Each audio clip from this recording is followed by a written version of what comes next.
السلام عليكم ورحمة الله وبركاته. ازيكم يا حبايبي، عاملين ايه؟ النهاردة هنعمل عاشورة. هي مش في ميعادها، بس هنعملها. يعني بيقولوا القمح للذكاء للولاد، كان بقى كبار ولا صغيرين، فهي مفيدة طبعا، معروفة مع المذاكرة وكده. فقلت النهاردة اعمل لهم بقى حاجة حلوة، تكون ساقعة حلوة كده، عاشورة.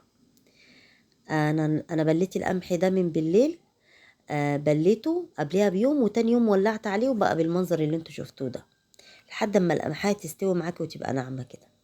عايزة تضربيها ضربة بالهاند بلندر زي ما انت عايزة تسيبيها زي ما هي كده صحيحة زي ما انت عايزة. هنا انا حطيت عليها اللبن، واحط السكر، سكريها زي ما انت بتحبي. يعني السكر ده اختياري، شوفي انت بقى يعني ذوقك ايه في السكر. و... وبس يا دوبك بس تغلي مع السكر كده والسكر يدوب.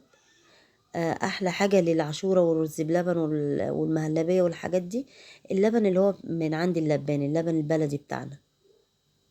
انا حطيت معلقتين نشا على كوبايه لبن، ودوبتها كده وبنزل بيها حبه بحبه. وهحط دوت كيس نيدو او معلقتين لبن بودر، بيدوها يعني سمكه كده وبتبقى دسمه كده. طبعا انتوا عارفين اللبن البودر جميل في الرز بلبن والحاجات دي. يا دوبك بس انا دوبت الكيس في حبة لبن صغيرين كده. لبن بودر بيدي الرز بلبن والعاشورة والحاجات دي بيدوها غناوة كده، بتبقى طعمها جميل قوي. يا سلام بقى لو عندك كريمة لباني او قشطة. انا بحب احط القشطة من فوق الوش، ما بحبش احطها يعني مع يعني البليلة وهي بتغلي كده او اللبن، لا بحب احطها تسقع. والكاس يسقع معايا، العاشورة تسقع معايا، احطها فوق الوش زي ما هتشوفوا دلوقتي كده. هي النشا استوت معايا، انا موطيه عليها عشان النشا تستوي، ما تبقاش البليله معاكي او الرز بلبن او اي حاجه انت بتعملها تبقى طعم النشا فيها. انا خلاص قربت اقفل، واما تقربي تقفلي تحطي الفانيليا، عشان الفانيليا ما تروحش معاكي يعني ريحتها ما تطلعش وهي لسه بتغلي. انا اخر ما اخلص خالص بحط الفانيليا.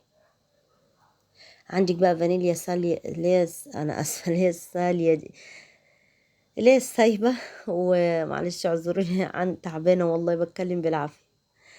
او البودر اللي يعجبكم، بس الاحلى انا بحب في الحاجات ديت البودر. السايلة بخليها في كيكة، بخليها في الحلويات اللي هي يعني زي كيكة، او هعمل تورتاية او الحاجات دي بعمل السايلة. اما زي الرز بلبن او عاشورة او مهلبية او اي بشاميل، مثلا بشاميل القارع او الكلام ده يبقى البودر. انا حطيتها في بولات كده زي ما انتوا شايفين. واحب بقى احط القشطه كده، انا بستناها ما تسقع، بس طبعا انا بوريكم.